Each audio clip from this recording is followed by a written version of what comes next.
Hello guys, good morning to all of you. This side Anamika Saini welcomes you all to our channel Aptitude 360.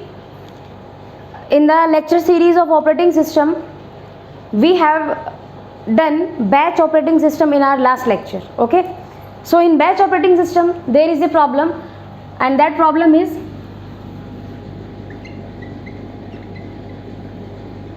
batch operating system is non-preemptive in nature. Okay, non-preemptive means अगर एक process execute हो रही है तो in between that अगर कोई और process आ गई तो उसको सीपीयू एलोकेट नहीं होगा. This is the meaning of non preemption, जो मैं लास्ट क्लास में भी ऑलरेडी एक्सप्लेन कर चुकी हूँ. ठीक है, so because of non preemptive nature, suppose अगर P1 मेरी प्रोसेस है, वो सीपीयू को यूज़ कर रही है एग्जीक्यूट करने के लिए, अपने एग्जीक्यूशन के लिए. ठीक है, but in between that execution that P1 process needs input output device. कोई भी input output device, printer, scanner, कुछ भी उसको रिक्वायर्ड था, तो वो वहाँ पर उस इंडिविजुअल डिवाइस को यूज़ करने चली गई. ठीक है, but in that situation, in this situation CPU is idle. Idle means CPU कोई काम ही नहीं कर रहा, खाली है. ये किसी और को हम एलोकेट भी नहीं करा सकते. क्यों नहीं करा सकते? Because of non preemptive nature this can not be allocated to process P2 and this is the major issue of batch operating system. ठीक है जी, और इस मेजर इशू को हमने रिड्यूस किया था यूज करके टाइम शेयरिंग ऑपरेटिंग सिस्टम, जिसको हम मल्टीटास्किंग ऑपरेटिंग सिस्टम भी बोलते हैं. ठीक है, so our next type is multi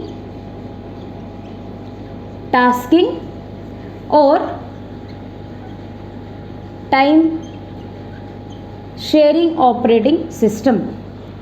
कैसे काम करता है ये काम करता है जी, ये फिक्स करता है स्टार्टिंग में टाइम क्वांटम. टाइम क्वांटम क्या होता है? टाइम क्वांटम होता है एक फिक्स टाइम ऑफ स्लॉट. ठीक है, कि भाई इतने टाइम के लिए मैं तेरे को सीपीयू दूंगा. मेरे को नहीं पता तेरा काम कंप्लीट होगा या नहीं होगा, I do not want to know. ठीक है, मैं तेरे को सीपीयू दे रहा हूँ, तेरे को इतने देर के लिए ही सीपीयू मिलेगा. अगर तेरा काम उतने में कंप्लीट नहीं हुआ तो तू फिर वेट कर अपनी अगली टर्न की. ठीक है, suppose I have P1, P2, P3 and I have time quantum as 2 seconds. Time quantum 2 seconds बहुत ज़्यादा है कंप्यूटर के टर्म्स में, बिकॉज कंप्यूटर बहुत कम सेकंड्स में, माइक्रो एंड नैनो सेकंड्स में काम करता है, उससे भी कम में काम करता है. ठीक है, ये मैं सिर्फ एग्जांपल के लिए 2 सेकंड्स ले रही हूँ. तो P1 को एग्जीक्यूट होने के लिए 8 सेकंड्स चाहिए, P2 को एग्जीक्यूट होने के लिए 6 सेकंड्स चाहिए, P3 को एग्जीक्यूट होने के लिए 4 सेकंड्स चाहिए. This is for examples only. Okay, so P1 को CPU एलोकेट हुआ 2 सेकंड के लिए. हमने टाइम क्वांटम फिक्स कर दिया था कि भाई 2 सेकंड के लिए आपको एलोकेट होगा CPU. ठीक है, 2 सेकंड के लिए इसने अपना काम किया और फिर 6 सेकंड के लिए ये बच गया. इसमें यहाँ पर इसका 4 सेकंड बचा, यहाँ पर इसका 2 सेकंड बचा. फिर जब नेक्स्ट टर्न आएगी, फिर P1, फिर P2, फिर P3, फिर नेक्स्ट P1, P2, P3. इस तरह से मेरा टाइम क्वांटम काम करता है, टाइम शेयरिंग ऑपरेटिंग सिस्टम काम करता है. ठीक है, अब इसको जब CPU एक प्रोसेस से दूसरी प्रोसेस पे स्विच हो रहा है बार बार. ठीक है, पहले P1 को 2 सेकंड चलाया, फिर P2 को चलाया, फिर P3 को चलाया, फिर P1 को चलाया, फिर P2 को चलाया. इस टाइप की स्विचिंग को हम बोलते हैं context switching. Please note down this, ये कॉम्पिटिटिव एग्जाम्स में सबसे ज़्यादा पूछा जाता है. कंटेक्स्ट स्विचिंग क्या होता है? ठीक है जी, कंटेक्स्ट स्विचिंग होता है जब एक प्रोसेस से दूसरी प्रोसेस को बार बार हम CPU को एलोकेट कर रहे हैं, डी एलोकेट कर रहे हैं, एलोकेट कर रहे हैं, बार बार चेंज कर रहे हैं. पहले ये प्रोसेस आ रही है, फिर ये प्रोसेस आ रही है, फिर ये. Clear? This is called context switching. तो अब आप कहोगे मैम उसमें तो अलाउड ही नहीं था प्रियम्पशन, जब तक उसका काम पूरा नहीं होगा, तो इसलिए वो नॉन प्रियम्पटिव नेचर का था.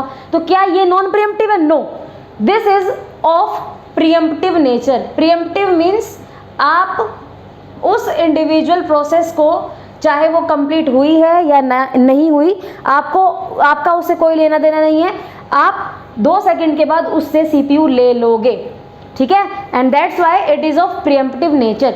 सो these are the major points जो आपको time sharing multitasking operating system में पता होना चाहिए. अगर एग्जाम में आ जाए कि मल्टीटास्किंग क्या होता है और टाइम शेयरिंग क्या होता है, तो बोथ आर सेम, आपको कंफ्यूज नहीं होना है. Clear? That's all for today's lecture. Thank you so much, have a nice day.